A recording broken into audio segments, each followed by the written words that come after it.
It's Monday, May 7th, 2012. I'm Rym. I'm Scott. And this is Geeknights. Tonight, the web vulnerabilities. Let's do this. So I had to stop to get some lettuce for the bunnies on the way home. And I go to Grand Central Fancy Market, and there's a new place there that I hadn't noticed before. Okay. Inside, and they sell like baked goods and fancy cookies, but they're not Zaros. Fuck Zaros. They have like Fuck awful. them.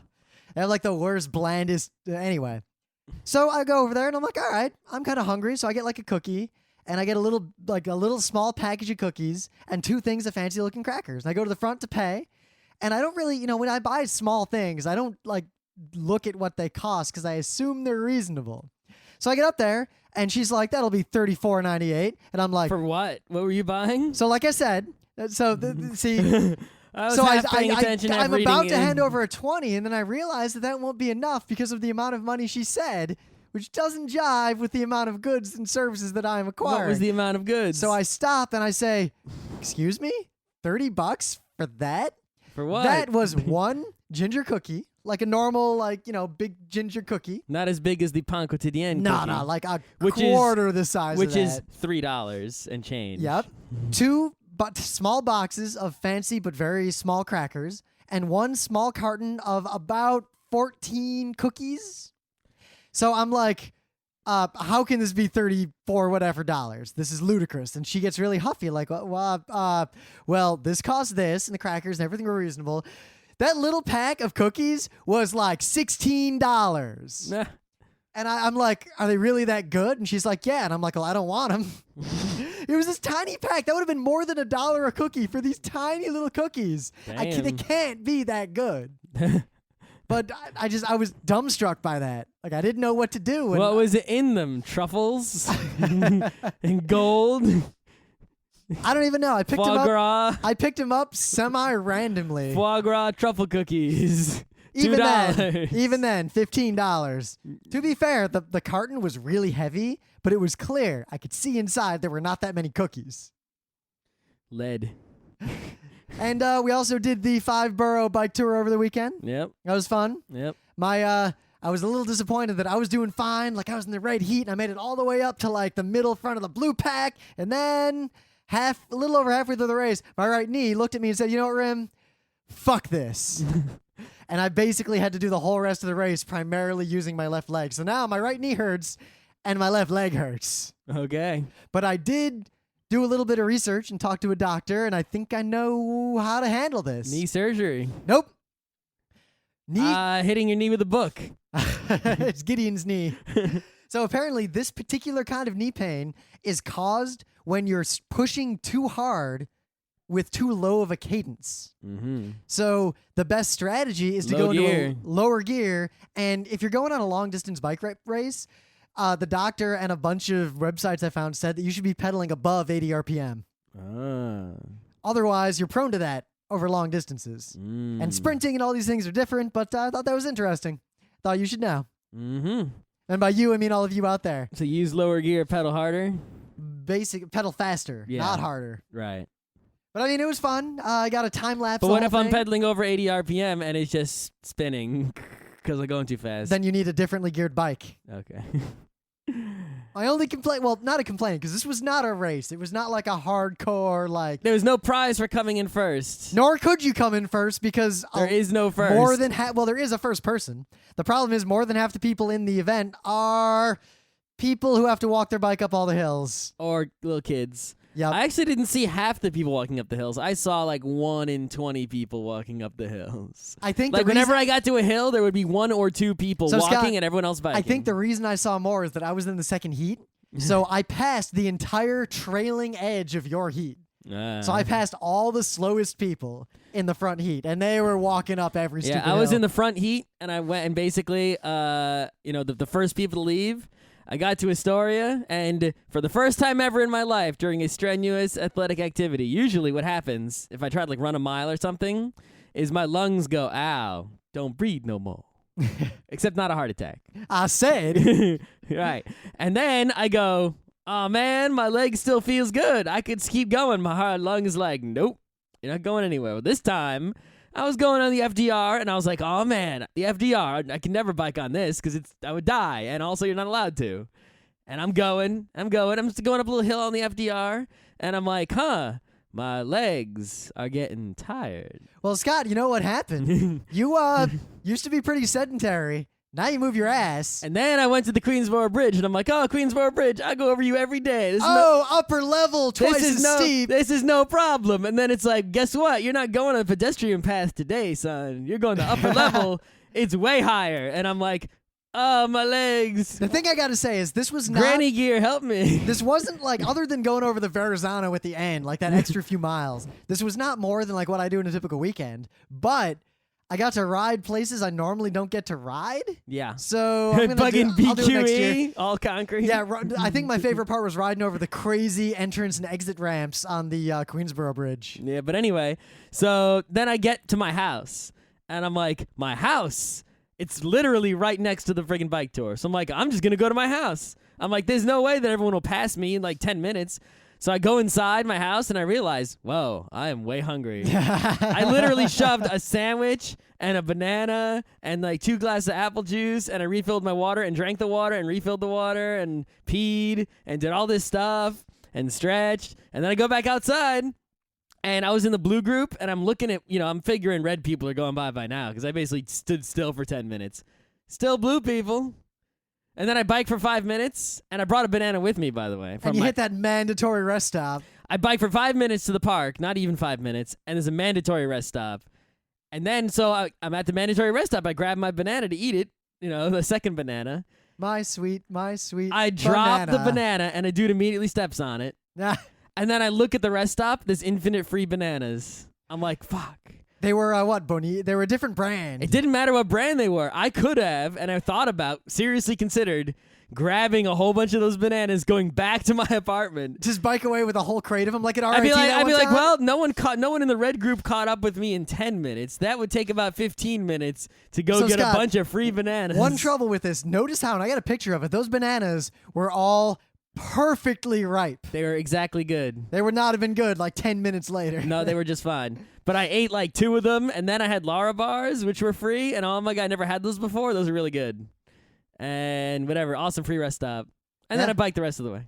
Yeah, it was super fun. But then I did stop again in the Brooklyn Bridge rest stop, not because I actually needed stopping, but because there was a great view from there, just in general, and there were free bananas and Lara because I've bars. been to that park area before. Like it's not much of a park. Yeah. But I got to try all the other Lara bar flavors except the coconut flavor. And another banana. And now my stomach hurts because I ate too much. You realize your banana plan is reminiscent of an anecdote. Remember the soap? Oh my God. RIT? That's the same plan. It is the same plan. Except soap doesn't go bad. Yeah, and we used that shit for years. And that was shitty soap, and these are perfectly fine bananas. Oh my God, that soap lasted like 2 showers. The bananas are perfectly okay. But we had more than 60 pounds of it. You should join the Five Boro Bike Tour for one reason: free bananas. Little kids can do it. You can do it too. Just free bananas. Also, biking through the freeway is actually surprisingly neat. Yeah, I just wish that was the first part so you wouldn't be tired on that part. I kind of cheated and did a pace line through all that bullshit. Yeah, there was really no one pace Granted, lining. I cheated in the pace line, so all these super fast guys like blow by me. So I'm like, oh shit, son. So I catch up to them and get in the back of their pace line. And every time they shift positions, like someone's going to take the point, I just backed up. And the guy kind of got in, and I got right up behind him, so I didn't have to ever take the point. And after a while, they noticed. I'll take the point.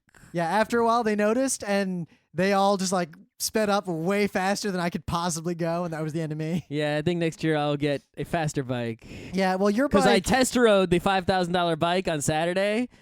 It is clearly superior. The more expensive bike is just better. Yep, the one thing I didn't realize, right? So I knew, well, if you get a faster bike, it's lighter, right? It has better gears, it has better everything, more aerodynamic in the lower position. I knew all these things.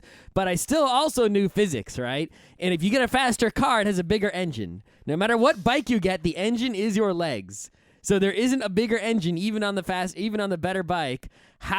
So even if you go to the highest gear on the better bike, you still need to be able to turn it, and it's just as hard to turn it as it is on the shitty bike. Oh my God, they've got a picture on the website of that crazy like fireball machine they had at the start. Apparently, I was completely wrong on the fancy $5,000 bike, maybe Yeah. because it's lighter or because it's better or because of something, Yeah. with the same legs, you can crank the highest gear Nah. with less effort. Like, I was in the highest gear, and I was like, this doesn't have a higher one, and I was going really fast, but it didn't feel like I was going fast, and the bike was perfectly stable, and it wasn't hard to pedal as it is to pedal the highest gear on my current bike. Nope. The only trouble there is that the $5,000 bike is definitely superior to I'm not paying $5,000 for any $2,000 bike. bike, but it's only like 5% better. I currently have the sub $1,000 bike, so next year I'll probably get maybe the $1,000 or $2,000 Yeah, bike. you should test ride my bike because that's pretty much the top of what you can get without going to like a crazy road bike. I think I have to get the road bike. The thing is, most of the riding I do, I'd rather have a hybrid. So I got the best hybrid, and if anytime I do like a super long ride, I'm just gonna rent like the $10,000 bike. See, I don't know. I don't feel comfortable with riding a rented bike. Why? The bike's got to be exactly right to you. That counts for a lot. When you rent a bike from a nice place that costs that much money, you go in and you get it set by a guy who knows more than you do about bikes. Not Anyway, so we got to talk about this because I didn't think the jury would actually rule today, and it's kind of bad news. Bad news. So this is kind of your news. You want to take it? Yeah, so if you don't know, there's been a trial going on, a sort of civil suit between Oracle and Google, and it's because Oracle bought Sun. Sun owned Java, so now Oracle owns Java, kind of, right? And if you don't know, Google uses Java a lot, right? Google itself is written in Java. Now already, this is how it'll be very confusing for people. Google uses Java. Java could refer to the Java programming language, the Java runtime, the JDK, the development. Any number of specific Java runtimes. Java SE, Enterprise, whatever. Java, right? So Java, the language, is like this open source language mostly, right? And, you can put this all kinds of different JREs, and it's not like this one that's the one, right? It's sort of like, there's no the C, right? There is a C standard that's like, and if you write in C code in the C standard, then any C compiler can compile that C, right? And there is sort of a Java standard, and many things, sort of follow it, but it's not set in stone, right? Android, the Java's a little different on Android. It's not exactly the same as the other Javas. Yep. Now, there's also multiple, if you install Linux pretty much anywhere, you realize the Sun Java JRE, Java runtime environment, is not... You mean the Oracle Java runtime, right? Is not redistributable. So if you install like Ubuntu, Java's there and it just works. That's some ghetto-ass, like, open source, like, re-implementation of the JRE. Yeah, that's not the Sun Oracle Java. And you the know real what? Java. A lot of shit doesn't work on that thing. This is confusing even for us, right? I only know as much as I do because my company, all of our software is written in Java. I know as much as I do because even though Java's not my job, I did learn it in school, and this is something everyone sort of has to know because it came about. up in a thread just now in the forum, I think I should say this right now. Unless you have a specific reason to use Java, don't install it on your Windows PC. It's just or effective any for, PC, Yeah, but it'll come with, it's gonna be there already if you install like Ubuntu. I guess. But if you install a Windows PC, don't bother with Java unless you have a specific need. It's just a security hole. That's right.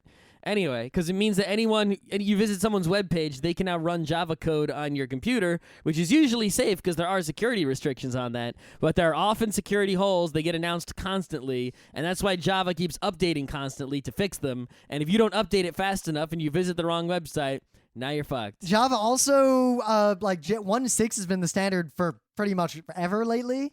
And its end of life, where they won't support it anymore, is real soon, like November soon. But most stuff doesn't work on 1.7 because 1.7 is not compatible with 1.6 in a lot of ways. But anyway, you can see Java is a thorny mess. Right. Anytime you look at it. So Oracle had this fight with Google in court. They wanted to sue Google for like infringing upon Java copyrights and patents. Because, Google made their own sort of Java for Android and such. Much like the people who made a JRE for, Linux. Or like maybe Ubuntu. the people who bought Android made that Java and Google bought them. But, Google does a lot of their own Java stuff. So there's a lot of room there for this to possibly have happened. So they went in court, and it was funny because early on in the case, there were these awesome things where they would show like Google. They would ask. Larry Ellison was on the stand, the head of guy of Oracle, and they would. Who you may remember being hated by most nerds He's a dick. from the 90s onward. Yeah. So Google would the lawyers would ask him questions, and then in their presentation they showed videos of him being asked the exact same questions and giving a different answer. It was totally a Jon Stewart move in the courtroom, right? Where it's like, is it okay to do this? And he'd be like, I'm not sure. And then they'd show a video, is it okay to do this? And in the video, of a previous time and date, it was the exact same guy saying, yes, that is perfectly okay to do that. And it's like, okay. So that was pretty much like, boom, Google's bringing the hammer down in the court, and we were feeling pretty good about that. So, how'd that case turn out? Well, it's not 100% done yet, but it's not looking so good. Mario not happy. Yep. Now, it was complicated because the jury last week, you can read all the details. We're not going to summarize We don't know everything. much about the lawyering. We're repeating what we have read elsewhere from but other basically, people the jury came who up we to may the or may jury not sent trust. a note to the judge, but apparently the jury wasn't even sure among itself whether or not they should send a note to the judge saying, look, we agree on these things, but we can't agree on these things. What do we do? And one thing led to another, and they were like, all right, let it go until Monday, which is today, and then try to make a decision. And they mostly made a decision, and now Google has moved for a mistrial. The decision's incomplete, all sorts of shenanigans, but the trial has been partially decided in favor of Oracle, Well, how can which is pretty bad news. if Because someone gets Jon Stewarted like that, how can you decide in their favor? well, the way I see, there's one way I can evaluate any case between two big tech companies. It's very easy. I put them both on a scale, one in each hand, and I look at them and say, which of these companies do I hate more? Oracle.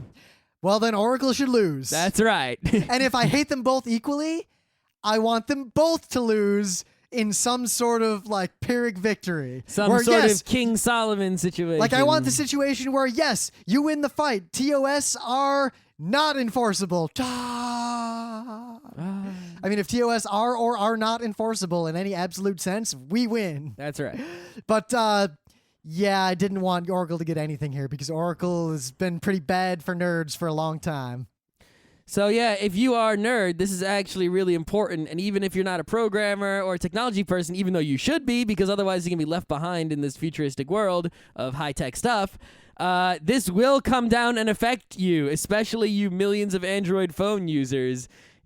Things could happen there that could be very bad. So what it seems Even if to you're come just an end down user. to, and it's a technicality, but it's one that has far-reaching implications. Whether or not APIs are copyrightable. Now, I'm going to say this right now. If the answer from this case ends up being yes, We're fucked. that is like a huge, epic fucking upon the large majority of programming in America, if not the world. Yep. Independent of that, the case is also being decided. They basically agreed that Google violated copyright, so now Google's trying to argue that they had fair use, which was the part that was undecided. Here's the official Google statement from Jim Prosser. We appreciate the jury's... He's the Google chief legal guy, right? We appreciate... I think so. We appreciate the jury's efforts, and we know that fair use and infringement are two sides of the same coin. The core issue is whether the APIs here are copyrightable, and that's for the court to decide. We expect to prevail on this issue and Oracle's other claims. Mm-hmm. I don't have anything else to say. You can read all these details, and I'm not a lawyer, so the more I say, I edge toward our lawyer friends calling me and being like, no, it's not how it works. Mm-hmm. It's bad news. Yeah. This is far worse in the long run than all that piracy, CISPA, CBD, TPA kind of stuff you guys complain about. Any news from you? I got some news. I got a bunch of little stuff I want to talk about. Great. So Verizon's going to start allowing people on their networks over the next year to send a text to 911. Hooray. Most of the news coverage I've seen on this are people flipping out and making jokes about texting or saying that texting is something stupid kids do. We shouldn't basically everyone's arguing that this somehow trivializes 911. What if I have a heart attack and I can't really talk and I need to, but I can sort of move my hands? What if I'm deaf? What if I'm witnessing a robbery and if I call 911? Well, there's a TTY 911, but still, yeah. yes, What if that's busy? It happens. Yeah. What if I'm witnessing a robbery and if I pick up my phone and go, yo, dog, someone's getting robbed, the robber might notice me? Yeah, I can just text really quickly and discreetly without being noticed. Texting 911 is awesome. I don't know why we don't have it already. I know. We should have had it a long time ago, like 10 plus years ago. I'm sure other countries probably have it where everyone texts. We should have an email, I think, too. We should have an everything. You should be able to use any form of communication available to call 911, except maybe yelling. That's a little unreasonable to expect to expect yelling to work. Well, Scott, if we let Big Brother have cameras and microphones everywhere, we could set up a system where, if I'm fine if it's on, public property where, somehow you can yell and 911 help, and 911 will actually work and figure out, hey, someone's, that might be a stretch. Some listening device where you can yell a certain thing and then it will know that someone is yelling that certain thing at this intersection and then people will be deployed. Yeah, the thing is, Mockingjays will happen. I know. Yeah, I'm just I don't think we need it. Just saying. But all I can say is I think this is great. I think this should have been a standard a decade ago. Plus. And anyone who trivializes this or tries to argue against it is a moron. You know what? There is one argument. If you don't, sole argument can be made against this. If you don't want 911 texting to be a thing, then if anyone texts 911 and they show up and you're one of those people, you don't get help. They'll just turn around and go home. Well, there is one argument that can be made against this. I think it's a fairly poor argument, but it can be made. I just want to get this out here. So if you think you're against this, the only argument you can make is that SMS is by definition unreliable and it's not guaranteed your message will get anywhere in a timely fashion. Better than nothing. My counter argument is one, what Scott just said, and two, if we implement a text to 911 feature, we can implement QoS to where if you text 911, it gets precedence in the network. Boop. We can do that too. Problem solved. 911 texts are a lot like UDP jokes. I don't care if you get them or not. You should have just not said anything and continued. I should. Anyway. So I got one really controversial thing I want to talk about. And then controversy, doom doom doom. This time on Cross Geek. So there was an article on Semantics, like Internet Security Threat Report, and a bunch of people have been commenting on it.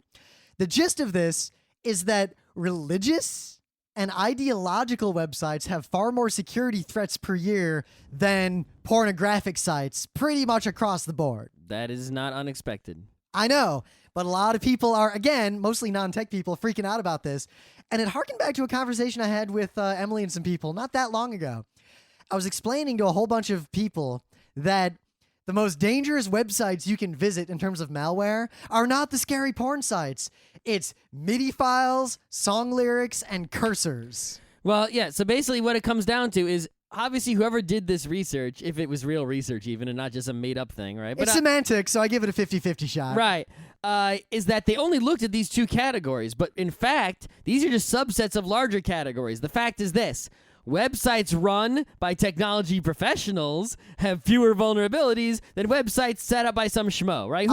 Who do you think sets up the local church's website?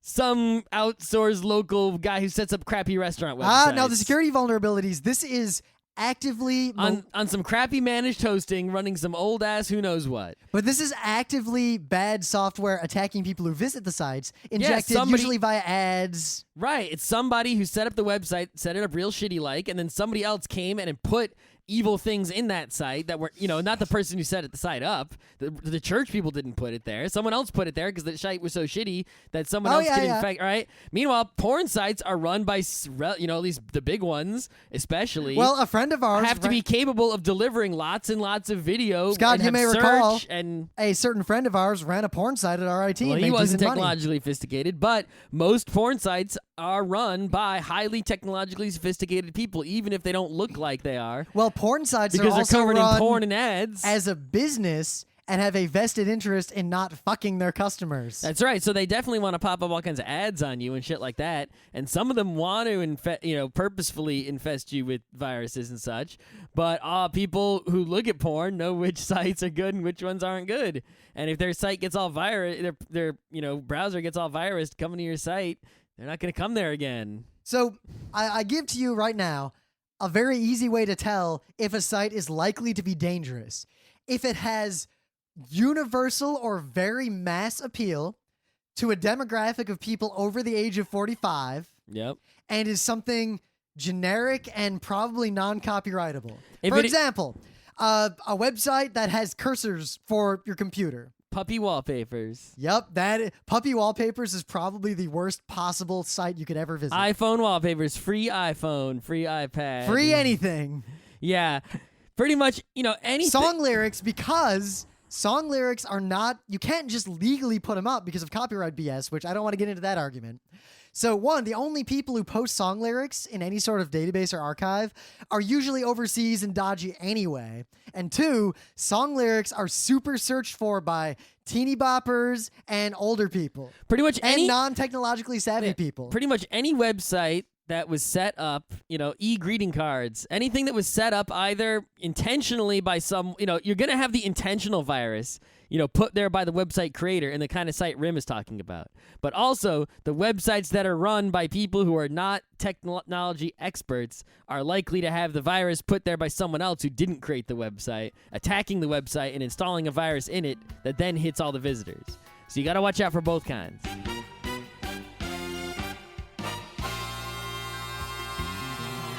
So, things of the day. A long time ago, we had a thing of the day that was a very apt, succinct, and wonderful explanation of how a differential gear works, like a differential in a car. That's the great thing of the day. So, in that spirit, I found a very similar video for something a little more complex. And I'm not going to do many more of these, but I'm trying to put together a compilation of the best of these and maybe make a Tumblr. So, this is a similar explanation made by the military, for the military in the U.S., on how fluid couplings work. Now, you might think, Rym, why do I care about a fluid coupling? Well, that's how automatic transmissions work. Sort of. I didn't even really know so much about fluid couplings, but now I feel like I know everything. Yeah, so you ever wonder why you can just have your car idling? Even though I know I don't know everything. It's a pretty cool video, and actually it does a similar job in terms of demonstrating the principle and then like ramping it up, and then getting to the real application. I want to make modern, like, technological demonstration and explanation videos about complex computer concepts in this style with this narration. The thing is, you can't, it's really hard. Move the glow to the menu item on the left. Sure. Click on the glow. All right, so here's the thing of the day. Another thing of the day. Sure. This is one of those, what's it called, super cuts, because, well, they're easy to grab, and this one's pretty great. This is every emotional breakdown in all Phoenix Wright games. Oh, man. So every time one of those characters goes doot, doot, doot, doot, doot, doot, doot, and they're going, oh my God, and tearing their hair out or exploding or pounding their hair against the wall or, punching themselves or making crazy faces or their radios that are exploding or whatever. It's all of those in a big string. It's pretty epic. It also spoils all the Phoenix Wrights, but whatever. It doesn't matter. It's awesome. And I kind of want to play some Phoenix Wright, but there hasn't been a new one, and I heard the next one's going to be 3DS only, so... Thing is, there's no Phoenix Wright right now, and there's no Advance Wars, so, whatever. But yeah, you can relive the olden days, maybe remember what Phoenix Wright was all about if you play this shit. And watch this video. So, in the meta moment, this weekend, Saturday only, though the con is Friday and Saturday, we will be at ZenkaiCon. We will be there doing 2 presentations. We'll be doing how ponies and Dude Bro can take over the internet at 3 o'clock. And then at 5:30, we'll be doing motivational anime. Ponies haven't already taken over the internet? When I put this in and suggested it, they hadn't completely taken over the internet yet. Okay. Now they pretty much have. All right. And outside of those things, we will pretty much be hanging out at the con, playing board games, talking to people. If you want to say hi, this is pretty much your best con to actually come up to us and say hi. Ask Scott for an autograph. He loves that shit. Oh, sure. I don't know why you'd want it. What's wrong with you? So that the book club book is 1Q84 by Haruki Murakami. I'm not sure if is it supposed to be 1Q84 or 1Q84 or Why don't you tell me? QT 84 or 1000Q184. Right? But whatever. You should read it because it's the book club book. Also, recent book club books have been relatively small and short. This is a long, manly book or womanly book. It is for adults. It is like 900-something pages. All right, babies. That's right, babies. Let's go. Yeah. Read a book, not a sports page or a magazine or a young adult novel. Or you should read I Want My Hat Back, but don't make that the only thing you read. Because that's that's actually sort of less than a sports page. Also in July. No, better than a sports page. In July, Connecticut in Hartford, Connecticut, we run the Panels and Workshops department. Submissions are pretty much closed and full, but if you have a really good idea for a panel, workshop, or lecture, go ahead and submit it on the website. If it's good enough, I might bump something I've already tentatively scheduled. Couldn't hurt. However, every hour that you wait means it's less likely I will accept your submission. All right. And if you submit it after May, well, you're not getting in pretty much no matter what happens. Also, we haven't mentioned in a while, we are on the internet. The internet is a thing. We are very internet people. We're on there. So if you have Facebook or Google Plus or Twitter or just a website, RSS or iTunes or any other thing you can imagine, we are on that thing. There's even some fan made like a Windows 7 app, right? So if you like Geeknights, you should get whatever thing Geeknights is, follow, like, whatever it is. Do that if you want to. I'm not going to make you. And I just want to make kind of a super meta note. We recorded a little bit ahead because I'm going to Turkey for a while. And in the upcoming Tuesday episode, we say something to the effect of, you should have bought a PAX badge, and if you didn't, well, haha. But we recorded that episode before the badges went back online and sold out within like an hour. So it sounds a little mean. They were not sold out as of the time when we did that show. Just saying. But our advice still stands. If you wanted a PAX badge, you should have listened to our advice and bought one immediately. And I don't know why people don't listen to our advice. Apparently this time the problem is people did listen to our advice, and as a result, PAX sold out immediately. But there were still other people who did not listen to our advice and then complained. Scott, if it sells out immediately, then enough people have heeded the advice to where that's it. You have to heed the advice of being just like us and being attached to the internet all the time so that you are the first guy no matter what. That doesn't always work. I point out that Otakon and Connecticut's Artist Alleys, even if you are sitting there manually running, just watching a WGET script, constantly refreshing, you might not get one once it goes live because of the sheer number of people trying to get one and the limited quantity. I guess we have a lot of practice registering for classes at RIT. So I remember I would try to bring SAS or whatever it was called down. Here's what you should do. I tried to sin flood it one year so I could crash it, hoping that by the time it rebooted, I'd be the only one still trying. So what you should do is you should practice doing something like buying concert tickets on Ticketmaster or some shit like that. And you could actually there's a lot of people do that as their job, right? No. We should do this on a Tuesday show, but I'll put it bluntly or easily. If you want to get badges or Artist Alley tables or anything like this, find out what the maxes you can get and have a bunch of friends who are watching. If any one of you gets in first, have an agreement that you will buy the max for your friends. Now, as soon as you do this, immediately, tweet and call your friends and be like, yeah, I got them. Did you get them?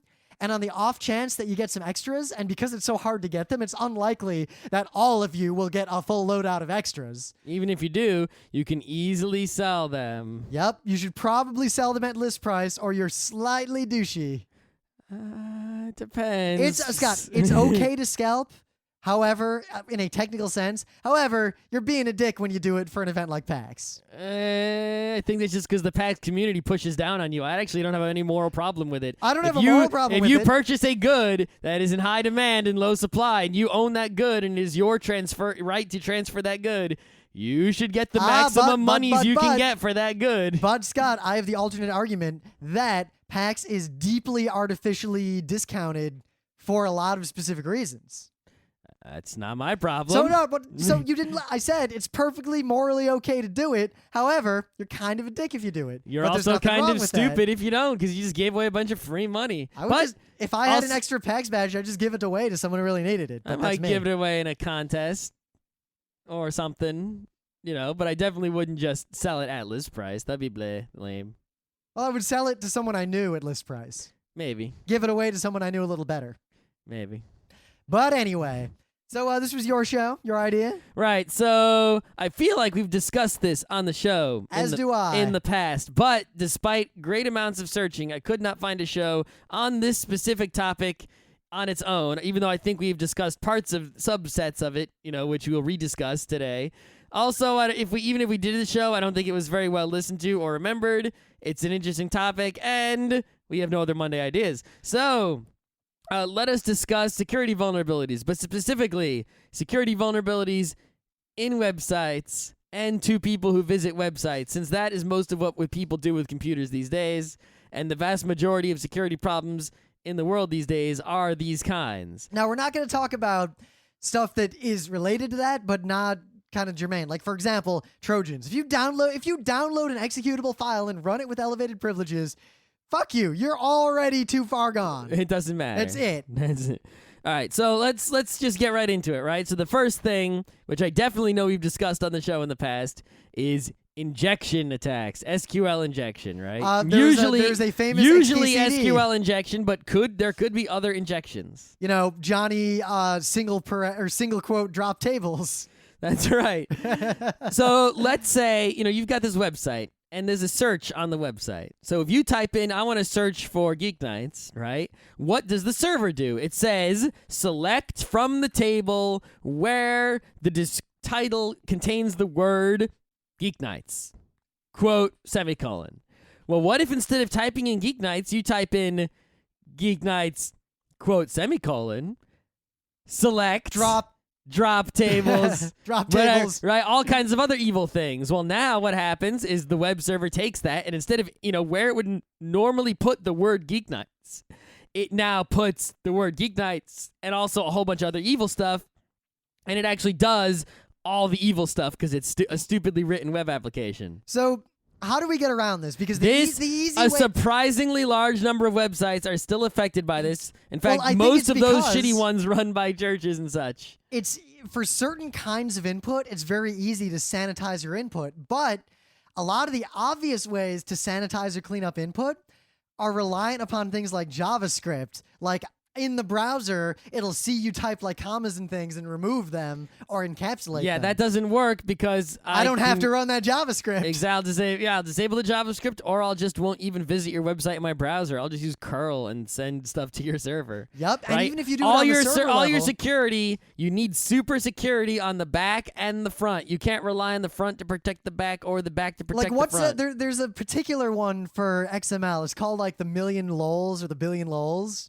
where if someone's sending you XML, you can define XML such that it'll basically expand and take up all your RAM while you try to parse it. Mm-hmm. And how do you validate against that if it's a relatively small set of XML in terms of number of characters and you're expecting XML? Yep. See, when you write a website, you've got these two parts, the JavaScript part in the browser and the HTML and the CSS and the server. And these are actually, you have to consider these things to be two programs that talk to each other, right? And they both, here it is. It's called The Billion Laughs. It has a whole Wikipedia page dedicated to itself. Both of these applications have to be secure. And what's to make it even more complicated, that front end, that HTML, JavaScript, CSS application is partially rewritten by the server. And then, so the server actually generates a program, even though some of it isn't generated, but it generates a program, sends that program to your browser runs that program then talks to the server, which then generates more programs and sends them to your browser to be executed. It's crazy.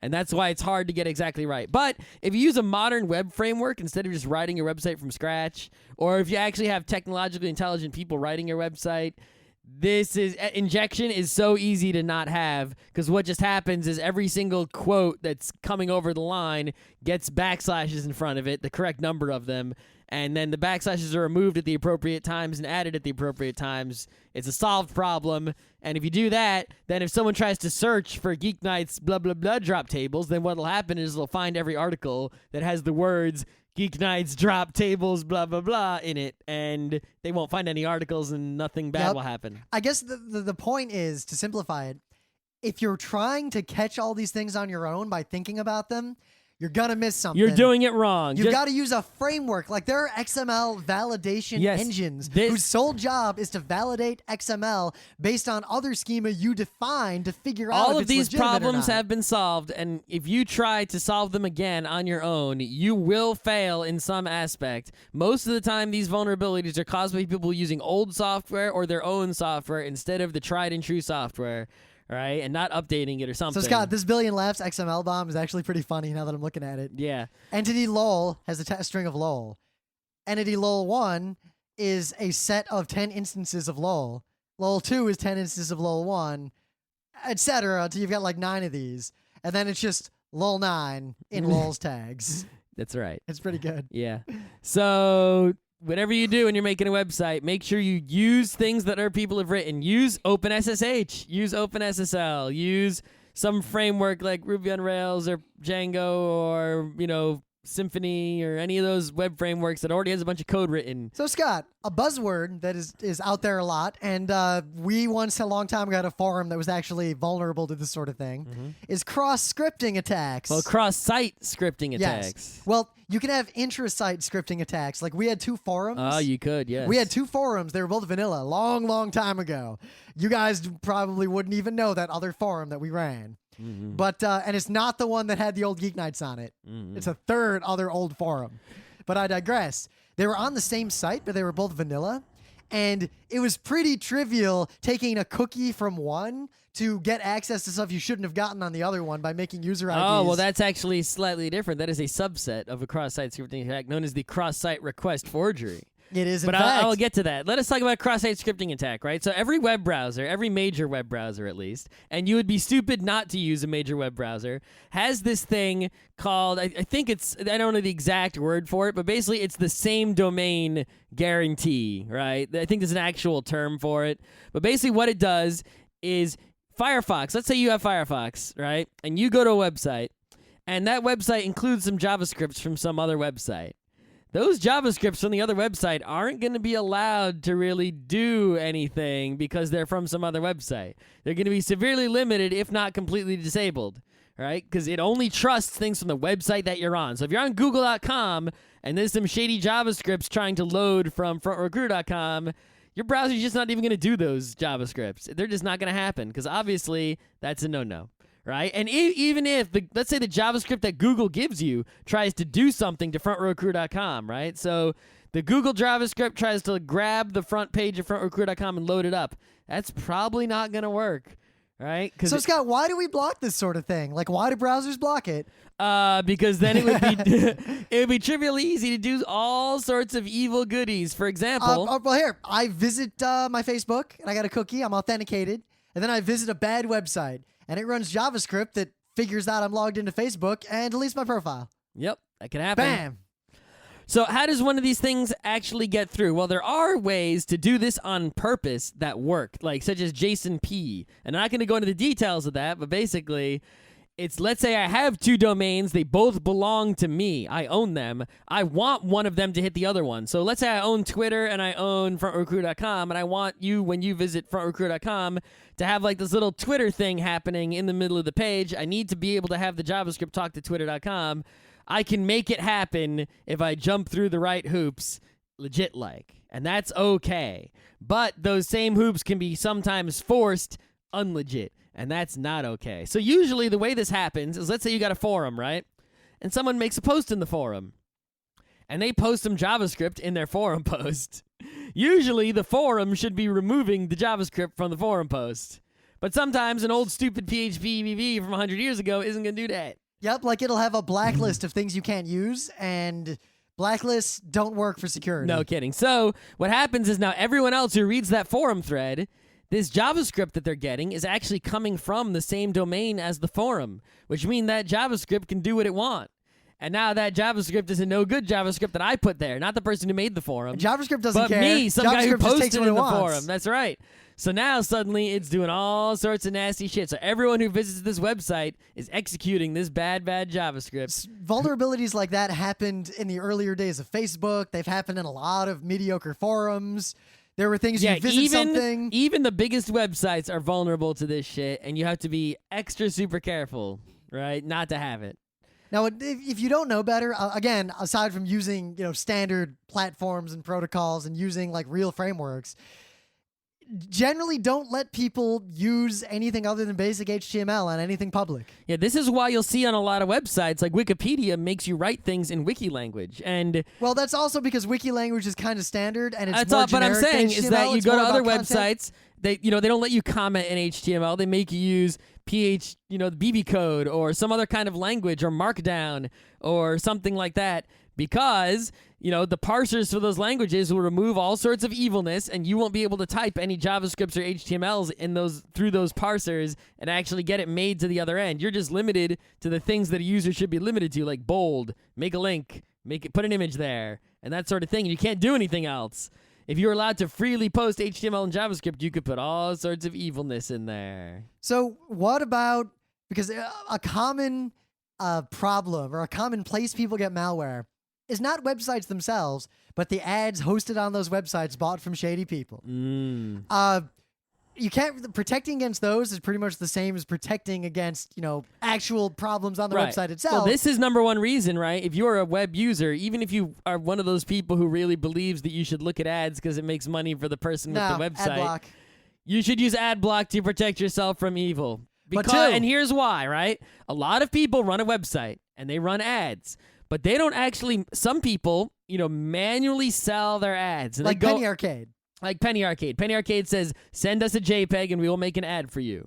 But other people just say, they might use an ad network and then people will bid on that ad network and put ads on this person's website, and that person doesn't even know what those ads are. They just put a spot on their website, they sell that spot to someone, and then ads just appear there. They don't even know what ads are going to be there. They come from somewhere. If you are running a website, this is trivial. Do that. No, this is trivial to get around.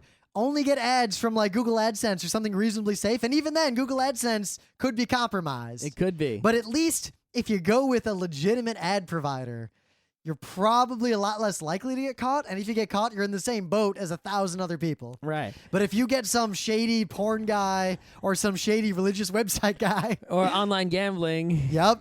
Well, what's gonna happen is basically a web advertisement spot like that, right? A lot of them have JavaScript and Flash and all these things they need to work, right? Or tracking so that they know how many users visited the ad. So the ads that are on your site get all these privileges that normally they would not get because they need those things for the ads to function because they have, they're very, functionality wise, they're very interactive and all this kind of stuff. So some guy puts an ad on your website in that spot that you open to the world that anyone could buy. He buys it with money legitimately, and in that spot, he puts some nasty JavaScripts and flashes, and those flashes do all sorts of evil things to everyone who visits your site and loads that ad. And now you look like a bad guy, but really, you were just dumb. And you sold your ads, you sold part of your website to someone, and they put bad news there. That's like saying, hey, I got a banana stand. I'll tell you what, dude. I'll only make 75% of the bananas. The rest of the 25% of the banana, you can fill that in with whatever you want. Oh, I'm going to fill it with cyanide. Ooh, ha, ha, ha, ha, ha. And that's what happens. So yeah, before I was mentioning the cross-site request forgery, which is sort of a subset of the cross-site scripting attack, right? It's sometimes pronounced CSRF, because that is, or XSRF, or CSRF, or people call it all kinds of things. I tend to say the whole thing. And basically, here's how it works, right? When you visit a website, you get this session, right? And that's how you sort of stay logged in. Remember the OSI model we talked about years ago? Mm-hmm. It's in that. Yep. You can guess where based on the names. Mm-hmm. Anyway. That's right. So what happens is that you go to one website and you sort of have a session there, right? And you make a request to that website. And your browser will only, allow it to see cookies that website's allowed to see, including your session cookie and such like that, all right? So you go to some other website, right? And this website, will be able to trick your browser into thinking that you're actually visiting website 2. And then do things as if you were visiting website 2 and as if you were logged into website 2, right? So my website, my browser has a Facebook session cookie, and Facebook, it only allows facebook.com to see that session cookie, right? So this means that if it wants to do something as me on Facebook, this other website can't do that because it can't see that cookie. It's not allowed to see that cookie, right? No permissions. But what happens is someone did this vulnerability a while back. It was very clever. They load a little iframe, and in that iframe is Facebook. So in that iframe is basically a whole nother web page, right? Okay. So that little tiny iframe gets my Facebook session ID. This still doesn't really help them, though, because Facebook's in the iframe. They can't really get anything in there or get anything out of there so much, right? So it's like, okay, it's no different than really if I loaded Facebook in another tab and their website in another tab. They can't really do anything on my behalf on Facebook, right? Well, actually, they can sort of use JavaScript to force you to click in that little area. Or they can do a JavaScript like, hey, if he clicks here, move his mouse and then click and do stuff like that. So remember now, the old horrible Windows days of things that would have a window that popped up, you could never get the close button? That's right. Yeah. So they could do that to you, and now suddenly you've clicked on this like button that you didn't even know was there, that was in an iframe, and suddenly you like something different that you didn't know you liked. You think you clicked this like button, but you actually clicked that like button.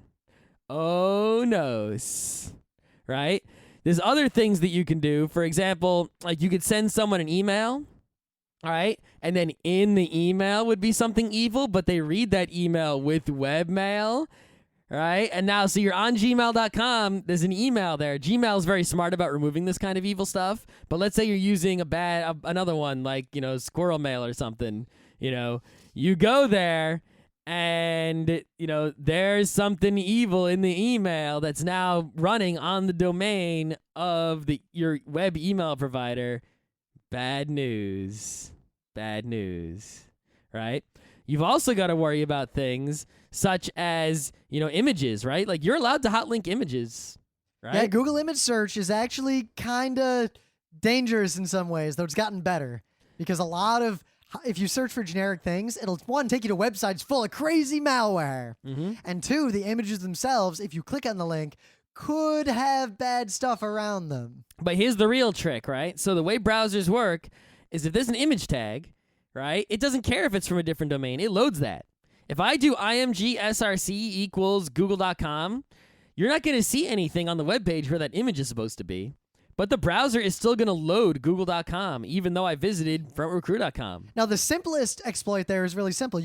For example, you could find out if someone visited a page by or find out their IP address, or find out all sorts of things by having an image somewhere that they will load, and then you see the IP it was loaded from, and you know it was loaded. So, for example, I can go into your forum, right? Yep. And I can do img src equals facebook.com/ a whole bunch of stuff like frontrowcrew.com/. So now anyone who visits that page who is logged into Facebook, upon loading that image, in quotes, right, they will actually be liking me. Everyone who visits that page likes me. Now, browsers aren't that stupid as they They're used to not be. that stupid as they used to be, but it could happen. Yeah, but you have to be more clever about it. You can't just be like img src equals link to my like button and it'll work. It won't work. Yep. But basically, you're trying to trick the browser into somehow using or telling you about cookies from other domains that don't belong to you. So that, frontrowcrew.com tricks your browser into telling it your Facebook session ID now, or getting your browser to use that session ID on its behalf. And what happens is now frontrowcrew.com can basically do anything you could do when you were logged into Facebook and pretend to be you on Facebook, post, tweet, whatever it's going to do, and it's bad news. Now, in terms of visiting websites, and then I guess we can wrap this up. We've gone on a while. Yeah. There was, the brouhaha some time ago about Firesheep. But basically, it came down to the fact that in the old days, you had a hub or a big shared LAN where you could see other people's traffic, and sniffing other people's traffic, if it's not encrypted, it's trivial to get their credentials and authenticate and do whatever you want. Mm-hmm. So we moved to mostly switched networks, and then that ceased to be a problem. But then we started having public Wi-Fi everywhere. Public Wi-Fi is like one of those big public LANs. You can see what people are sending. And if they encrypt their stuff, in most implementations, you can also see that stuff because you're using similar cryptography to connect to the same wireless Well, if they access encrypt point. it, right, so there's different encryptions we're talking about So if they're here. using encryption at the access point, then I can see it. Right, if so I'm if we're all authenticated. connected to the same Wi-Fi and we're all using WPA, that is encryption, right? And you need that passphrase to get connected to the router to encrypt things properly. But if I go one step further and I'm using SSL, I'm safe because I have my own layer of encryption. Right, so it's actually encrypted twice. It's encrypted with SSL, and then it's encrypted with WPA. So if you decrypt the WPA, which you can do because you're on the same Wi-Fi, you know how to decrypt that, you end up with a whole bunch of stuff that's encrypted with SSL that you can't decrypt, and you go, fuck me. So the reason I bring this up is very simple. If you're on any sort of public, wireless, or untrusted network, don't visit websites that have authentication that don't use SSL. And if you get a warning about a certificate from a major site like Amazon or Google, I doubt their actual certificate is bad. You're probably being attacked In fact, by a if man you in get the a middle. warning about a bad certificate ever, you should not visit that website, period. Well, what about If it's a site that you're logged into. what If it's about not a site, you know. what about a self-signed certificate from If you are the person who did it and you know it, then you can do it. Or if it's like your friend and you know they did it. What if it's a dodgy site that you know is dodgy, like If a it's Where dodgy, site? why are you going there? It's say it's a dodgy site, or it's a site that doesn't. It has. Don't its, go there. It's dodgy. Yeah, but you don't care if you get to it. You just want to access it. Virtual machine. Accepting that self-signed certificate in most cases will not hurt you unless the site you accepted it from tries to fuck you. Mm-hmm. I think the last thing is that, I just tried this thing out. It's the Pirate Bay offers it. It's called iPredator. Ah. It costs $22 for 3 months. It's a different price in Europe, but whatever. And the way it works is this. It's a VPN. So you get a username and a password, and you connect to the VPN. You can connect from your phone. You can connect from your computer. You can connect whenever. And this will encrypt all of your internet traffic, period, all of it. And it will basically make a connection between your computer all the way to the Pirate Bay's computer, the iPredator computer. And it'll be encrypted the entire way. And then the iPredator computer, the rest of the connection will be from there to wherever it's going. So if you don't use SSL, right, for example, if I just visit frontrecruit.com, which is not SSL protected, it would be my traffic would be encrypted from me all the way up to the Pirate Bay computer. Then it would be as normal from that computer to frontrecruit.com, and then as normal back to and then encrypted all the way back to me. Now, I point out there is one potential vulnerability here. You have to trust the Pirate Bay. That's right. I think I trust them. I trust him pretty well. Right, but basically, if you don't trust them, even my SSL stuff, okay, so I use SSL, it's encrypted triply going to the Pirate Bay, then it's still encrypted doubly going to where it's supposed to go, so Yep. they Now, can't fuck me. if from this tunnel I then connect to Tor, Right, you can do all sorts of stuff. Now, the thing with this is it's $22 for 3 months. It's a bargain.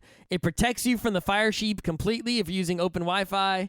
You can only use it on one device at a time. So if I'm using it on my laptop, I can't use it on my phone simultaneously. I have to turn it off on my laptop, then turn it on my phone. Or I can pay for it twice or 3 times. Or I can get it to work on a router, but then it doesn't protect you under the router. It only protects you above the router and such and such. But what I've been using it for a little while now, and they don't charge you based on usage. So there's no reason not to always use it. So I always use it. Also, there is one reason not to always use it, which is bandwidth, right? The bandwidth on it, as far as I can tell, is fine. When I'm using it, I experience no slowdown in general internet using whatsoever. I don't even know it's on. Now I have a feeling I would, because Fios? yeah, Maybe. Fios. But when I go to play a game online, the ping is way higher because there is latency, even though there is significant bandwidth. So if you're playing a real-time game, like if you're playing chess, it doesn't matter. But if you're playing Counter-Strike, you got to turn that shit off. Otherwise, your game's going to be ruined. Your pings are all going to be like a bajillion because your traffic is going far away and then going to the server. It's not good news. But I highly recommend it for anyone who can afford $22 for 3 months. It can't hurt, right? It's only a good thing. And it's especially useful if you're using a shared Wi-Fi in Starbucks. Unless the Pirate Bay is actually a long play by the intelligence organizations of the world. Oh, no. It's possible. It is. Then they'll find out that you secretly pirated Firefly and love it, but won't tell anyone. Sure.